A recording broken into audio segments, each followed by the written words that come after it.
أكبر الله أكبر الله أكبر الله أكبر أشهد أن لا إله إلا الله أشهد أن لا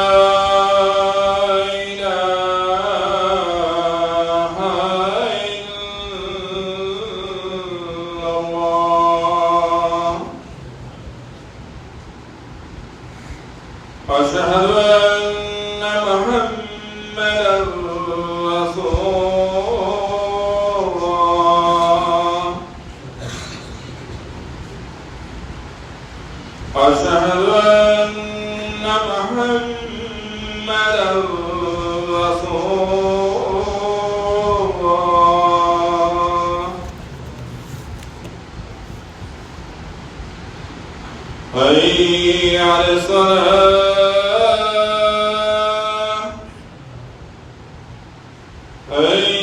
حي على الصلاة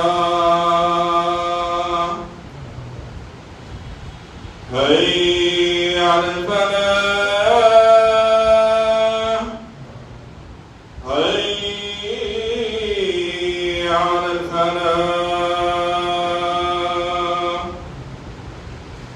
الله أكبر الله أكبر لا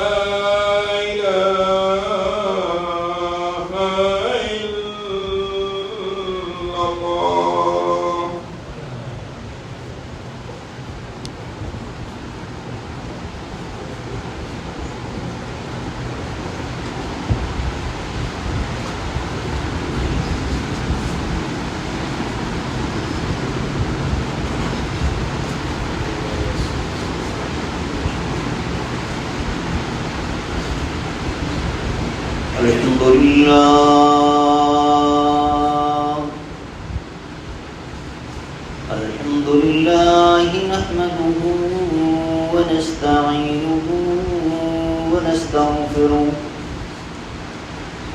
ونؤمن به ونتوكل عليه ونعوذ بالله من شرور أنفسنا ومن سيئات أعمالنا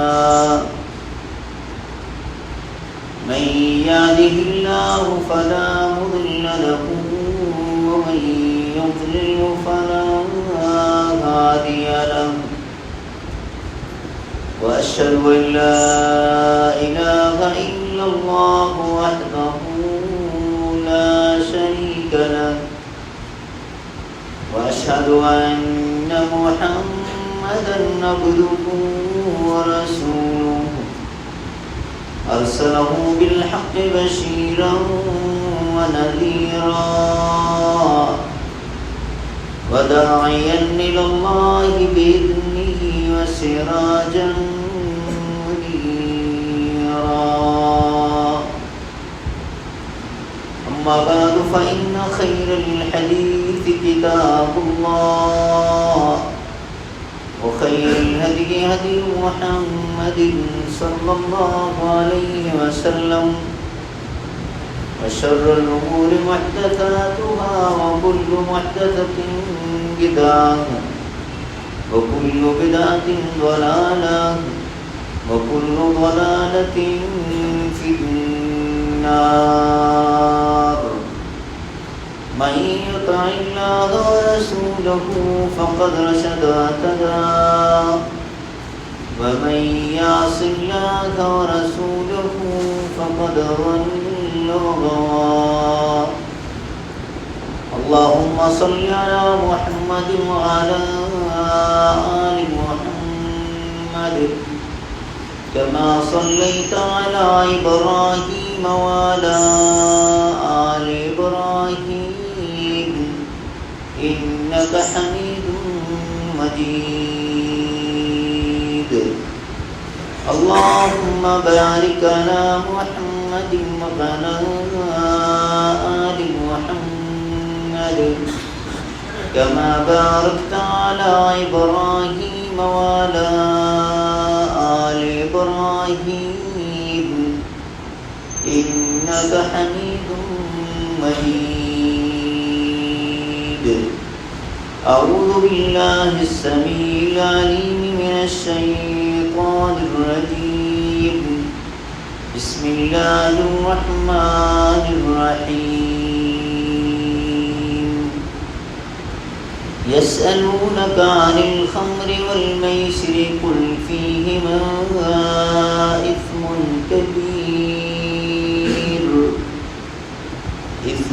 كبير ومنافع للناس وإثمهما أكبر من نفعهما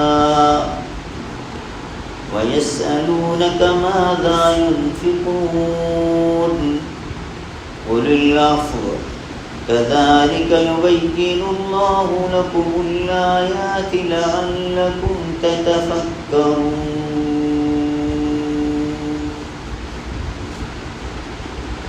اللہ مالک الملک حمد و ثنا، اسی کے لیے تعریفات، تسبیحات، کبریائی اور بزرگی، جو اپنی ذات اور اپنی ایک ایک صفت میں بالکل اکیلا، منفرد، بے مثل اور بے مثال ہے.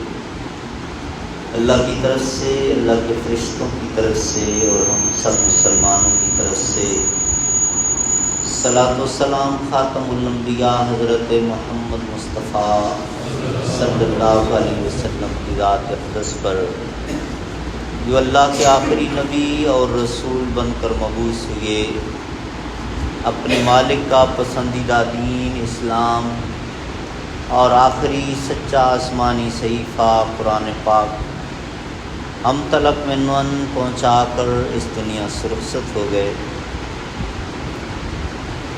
سورۃ البقرہ کی آیت نمبر 218 تلک ہماری گفتگو ہوئی تھی. آج آیت نمبر 219 کے حوالے سے ہم اختصار کے ساتھ جو گفتگو کریں گے اس میں صرف 2 نکات ہائی لائٹ ہوں گے. پہلا نقطہ یہ ہے کہ رب العالمین ہم پر کتنا مہربان ہے،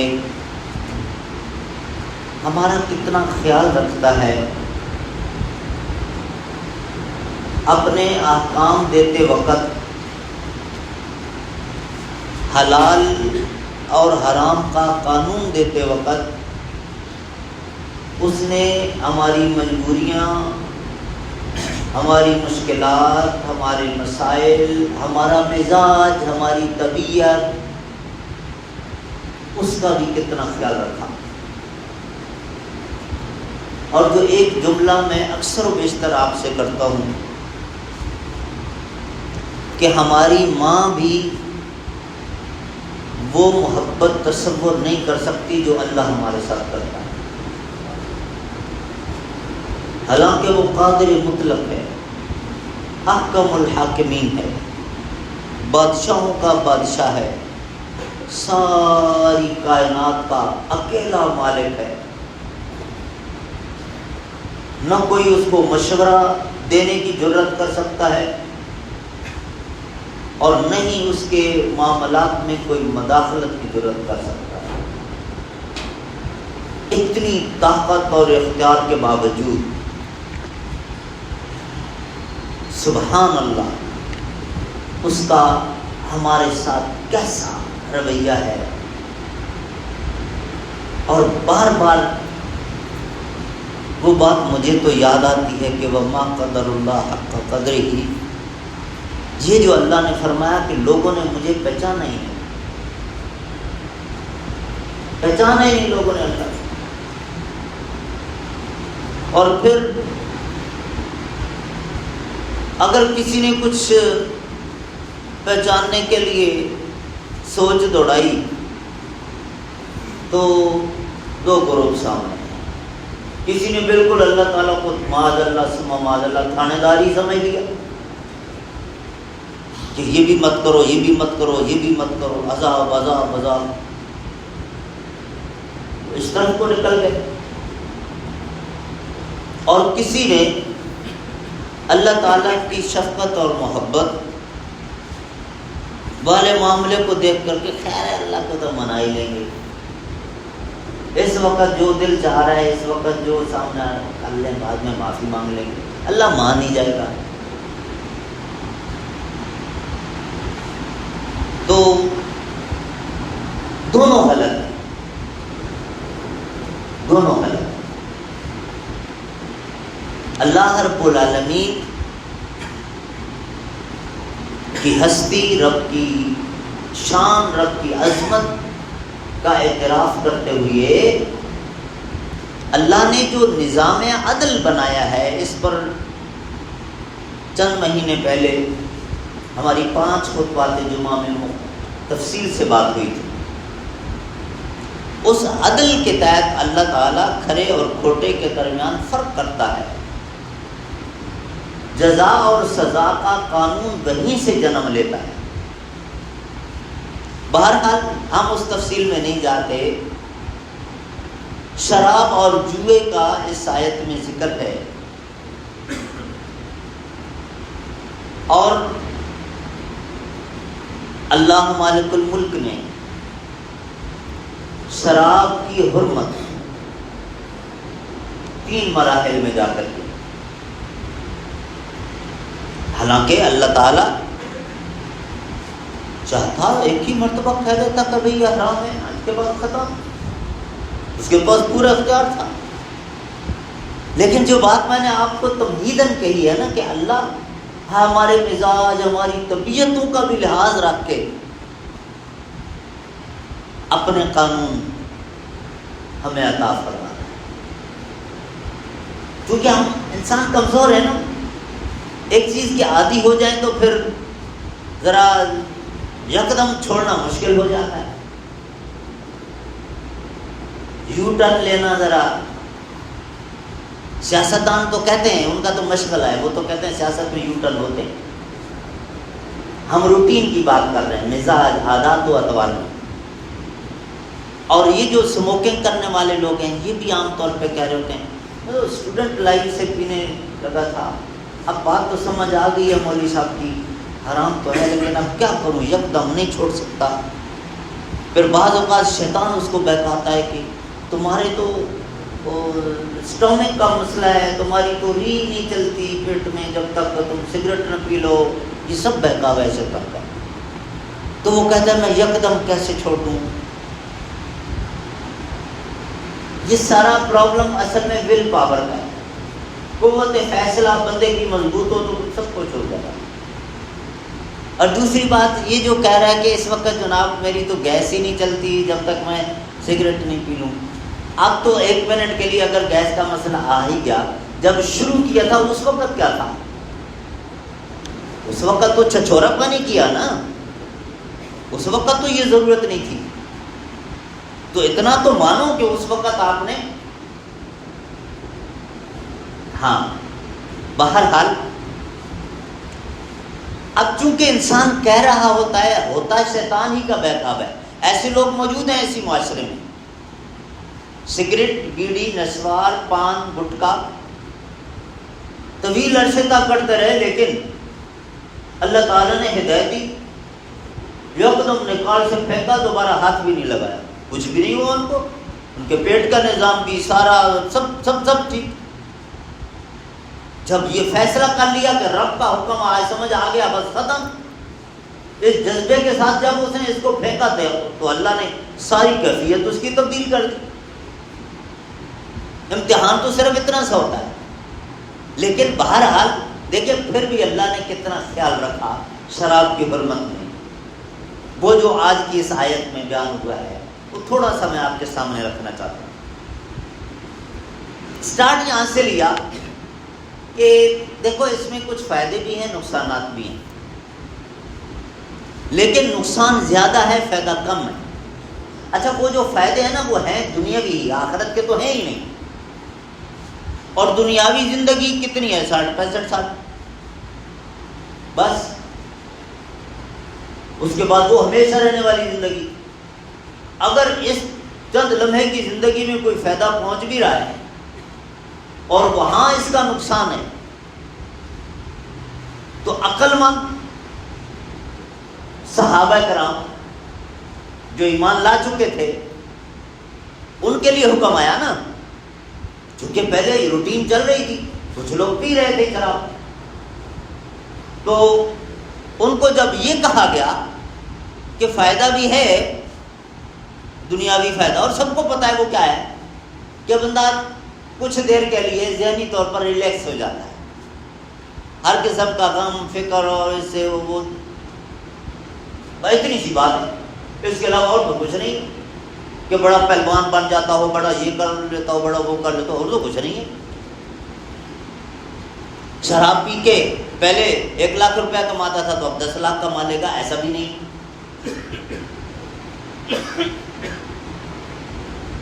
تھوڑے سے فائدے ہیں، بلکہ آپ دیکھیں تو دنیاوی لحاظ سے، آخرت کی بات تو بعد میں کرتے، دنیاوی لحاظ سے نقصانات بھی کہ پھر نشے کی حالت میں کیا کچھ اوٹ پٹانگ حرکتیں بھی کر گزرتے، بعد میں اس پر افسوس کرتے. اس آیت میں جوئے کا بھی ذکر آیا، جوئے میں کچھ پیسے کچھ فائدے حاصل بھی ہو جاتے لیکن نقصانات بھی، کہ بعض اوقات ایسا بھی ہوا کہ بیوی ہار کے آ جاتے تھے. جوا کھیلا اور اس میں بیویاں رکھیں اور ایک ہار گیا، اب بیوی دینا پڑ گئی. اب اس سے بڑھ کر اور مطلب کیا ہو اس کا، اگر تھوڑی سی غیرت ہو تو بہرحال اللہ رب العالمین نے جب فرمایا نا کہ فائدے بھی ہیں لیکن اس کے نقصانات زیادہ ہیں. اب جو عقل مند صحابہ کرام تھے اور ان عقل مند میں سے دوسری کیٹیگری، پہلی کیٹیگری آپ کو بہت سارے صحابہ کرام کے نام ملیں گے جو اسلام قبول کرنے سے پہلے بھی شراب نہیں پیتے تھے، جوا نہیں کھیلتے تھے، معاذ اللہ بدکاری کی طرف نہیں جاتے تھے، بالکل فطرت سلیمہ پر تھے.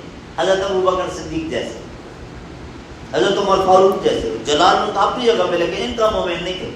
حضرت عثمان رضی اللہ تعالیٰ عنہ، ایک لمبی لسٹ میں لگی ایسے صحابہ کرام کہ جو یہ چیزیں حرام ہونے سے پہلے بھی ایک کامن سینس سے برا جانتے ہوئے نہیں کرتے تھے.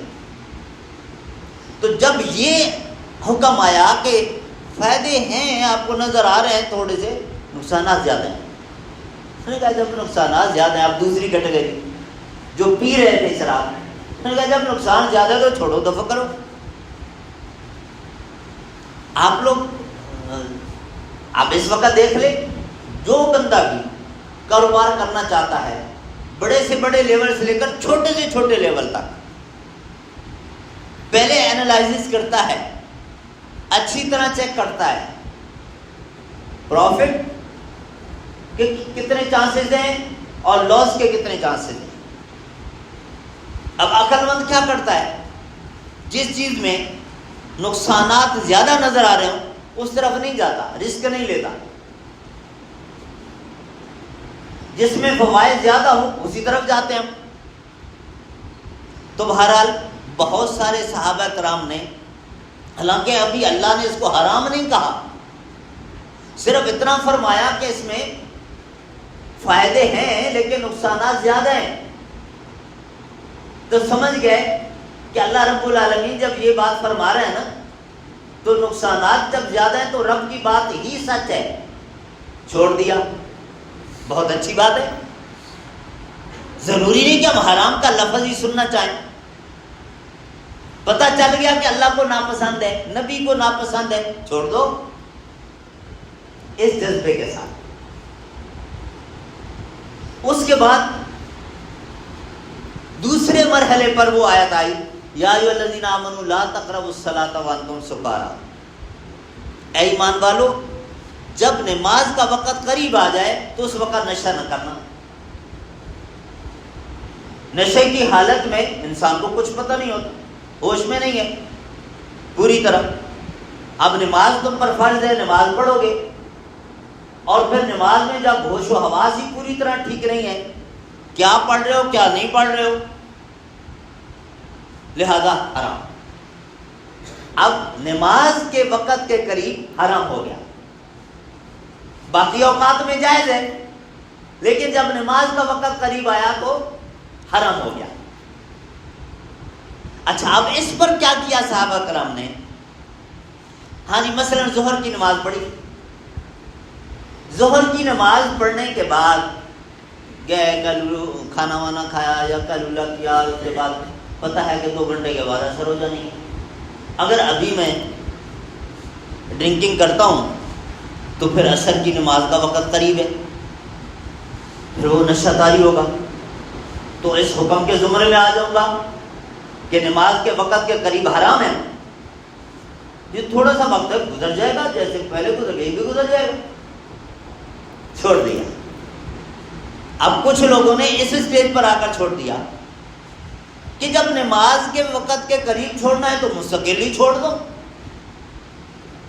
اللہ نے ابھی پوری طرح حرام نہیں فرمایا، لیکن جب نماز کے قریب حرام ہے نا تو باقی اوقات میں بھی مومن تو ہر وقت عبادت میں رہتا ہے، ہر وقت اس کی زبان پہ اللہ کا ذکر رہتا ہے، نبی پر درود رہتا ہے، مومن تو ہر وقت اچھے کاموں میں رہنے کی کوشش کرتا ہے۔ تو جب یہ ایسی چیز ہے کہ نماز کے قریب منع ہے تو پھر اس کو تو مطلب دیکھیں نا، سوچ صحابہ کرام کی، چھوڑ دیا۔ جو پی بھی رہے تھے، ابھی حرمت کا فائنل آرڈر نہیں آیا، لیکن یہی سمجھ کر کہ جب ہر وقت اللہ کے یاد میں رہنا ہے، چھوڑو اس کو۔ اب اس کے بعد فائنل آرڈر آیا کہ انما الخمر والمیسر والانصاب والازلام رجس من عمل الشیطان فاجتنبوہ۔ ایمان والو، یہ حرام ہے، ناپاک ہے، چھوڑو۔ اب یہ فائنل آرڈر، جو چند ایک لوگ رہ گئے تھے ابھی تک کبھی کبھی پی لیتے تھے، تو جو ہی یہ آرڈر آیا اب کوئی گنجائش باقی بچی نہیں، ذہنی طور پر یہ تیار پہلے بھی بیٹھے تھے، فوراً فل سٹاپ لگایا۔ اب اس آرڈر کے بعد کسی نے یہ نہیں کہا، یہ جو ابھی تھوڑی دیر پہلے میں نے بات کی کہ بندہ کہتا ہے میں تو اتنی عمر میں تھا تب سے پینا شروع کیا تھا، اب فوراً کیسے چھوڑوں؟ آہستہ آہستہ چھوڑوں گا۔ نہیں، فوراً چھوڑا۔ اچھا، پھر صرف چھوڑا نہیں، اور کیا کیا؟ گھروں میں بھٹیاں بنی ہوئی تھی، اسٹاک بھی موجود تھا، اس کا کاروبار بھی ہوتا تھا، لیکن انہوں نے کہا جو چیز اللہ نے حرام کر دی ہے اس کی خرید و فروخت، اس کا پروفٹ بھی حرام ہے، نہیں بیچیں گے۔ حالانکہ کر سکتے تھے، ان کے اپنے رشتہ دار پڑوسی اسی مدینہ شہر میں یہودیوں کے 3 قبائل موجود تھے جو مسلمان نہیں ہوئے تھے، جنہوں نے ابھی کلمہ نہیں پڑھا تھا۔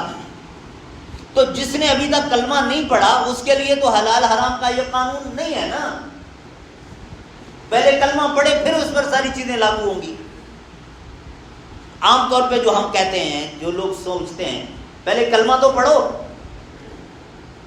تو وہ بھی یہ کر سکتے تھے کہ بھئی یہ لوگ پہلے کلمہ تو پڑھے، مسلمان ہوں، پھر ان کے لیے حرام ہوگا، تو یہ تو ابھی مسلمان ہی نہیں ہوئی ہے، لہٰذا یہ تو پی رہے ہیں، کاروبار بھی کر رہے ہیں، لاؤ جو بنا ہوا ہے ان کو بیچ دیتے ہیں۔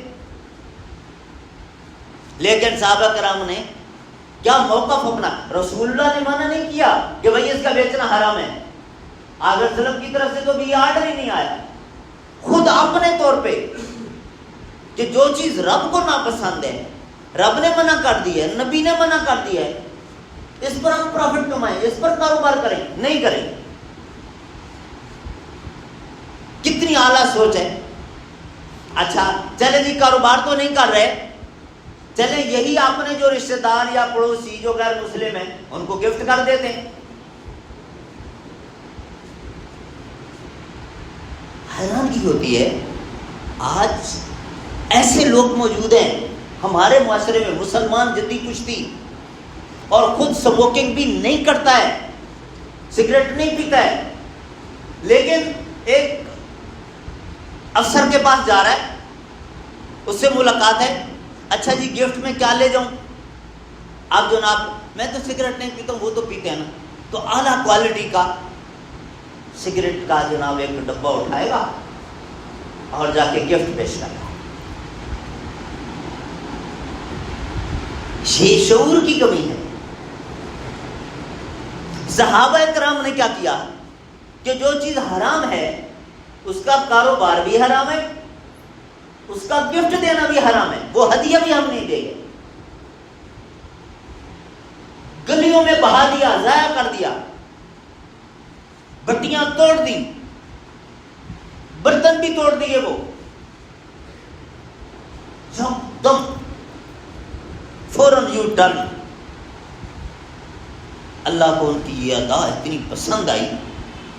اسی کے ساتھ وہ دوسرا واقعہ حضرت عائشہ صدیقہ رضی اللہ تعالیٰ عنہ والا وہ بھی سن لیں کہ جب پردہ فرض ہوا نا، نبی کریم صلی اللہ علیہ وسلم نے صحابہ کرام کو مغرب کی نماز میں آئے بتا دیا کہ اللہ تعالیٰ کی طرف سے آرڈر آ گیا ہے کہ اپنی مسلمان خواتین کو یہ حکم دے دیجئے کہ جب گھر سے نکلیں تو اتنا اپنے آپ کو کور کر کے نکلیں کہ پہچان ہی نہ جائے کہ کون جا رہی ہے۔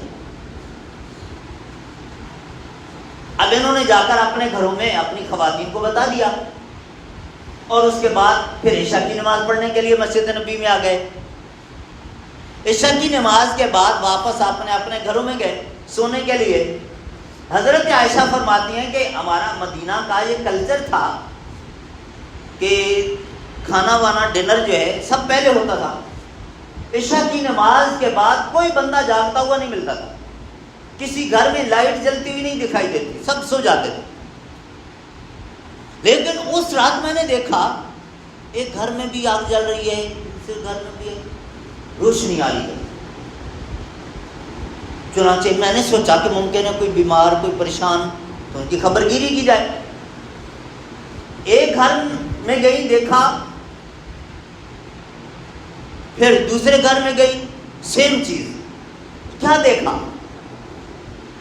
وہ مسلمان صحابیہ سوئی دھاگا ہاتھ میں ہے، اپنی چادر ہاتھ میں ہے اور نقاب تیار کر رہی ہیں۔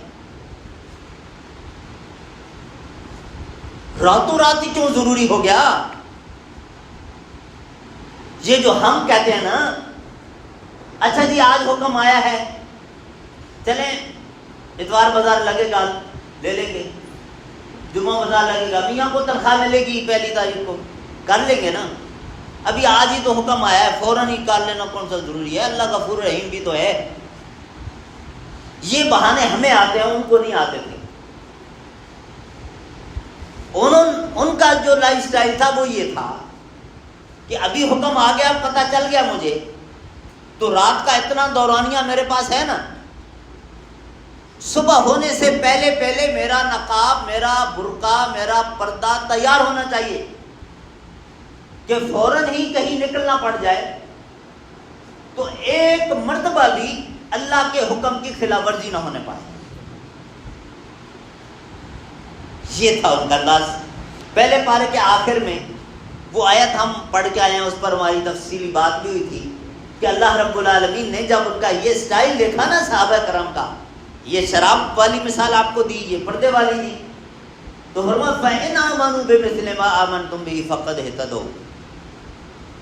کامیاب ہونا چاہتے ہو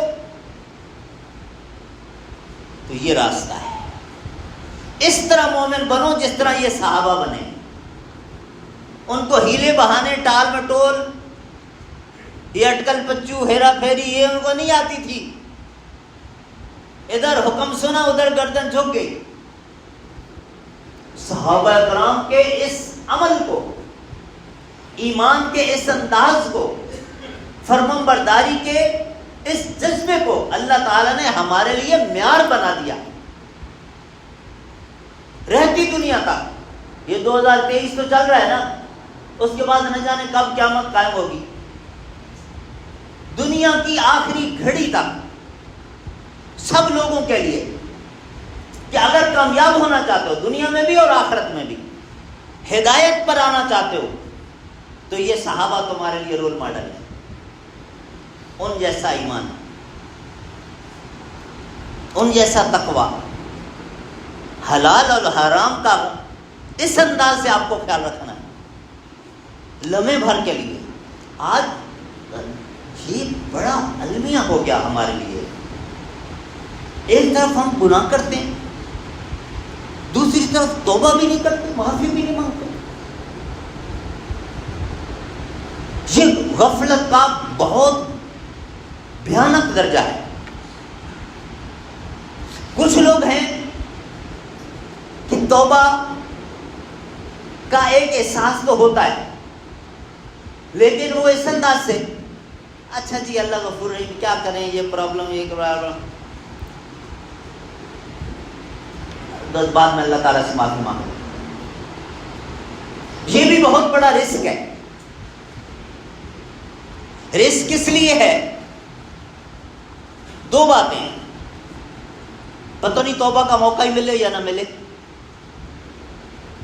اسی دوران، اس گناہ کے دوران اگر موت آ گئی تو انما الاعمال بالخواتیم، جو کام کرتے ہوئے بندہ مرے گا اسی طرح اٹھایا جائے گا. خاتمہ برا ہو گیا تو تباہی ہو گئی. تو یہ بھی کتنا بڑا اس لحاظ سے خوفناک اور نقصان دہ ہے. چلے وہ گناہ کرتے وقت موت نہیں آئی اور آپ بعد میں معافی مانگ رہے ہیں، توبہ کر رہے ہیں، کیا گارنٹی ہے کہ اللہ آپ کی توبہ قبول بھی کر لے گا؟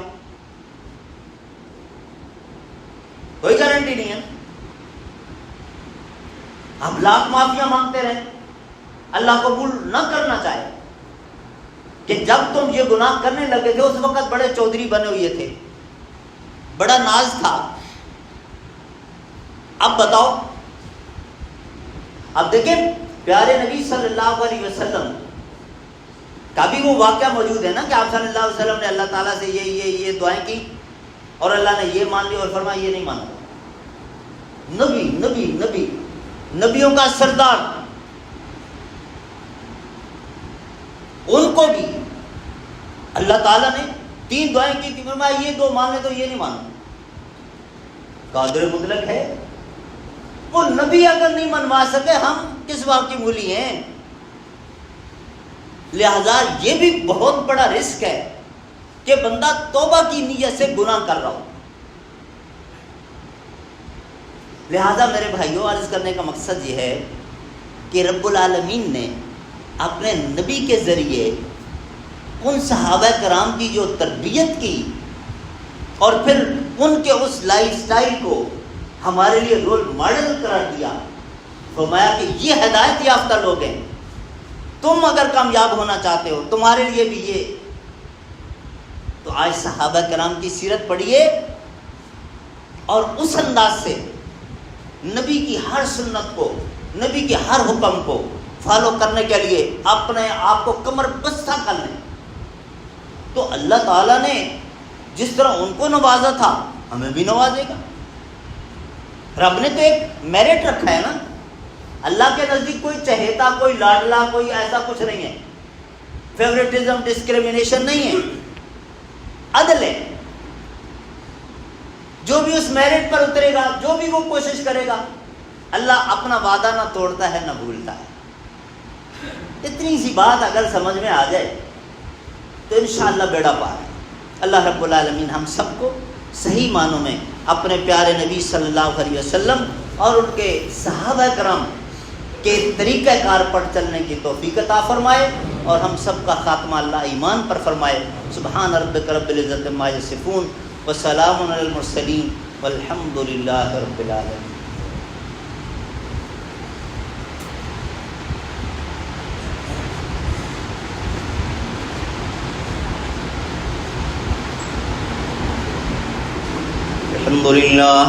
الحمد لله نحمده ونستعينه ونستغفره ونؤمن به ونتوكل عليه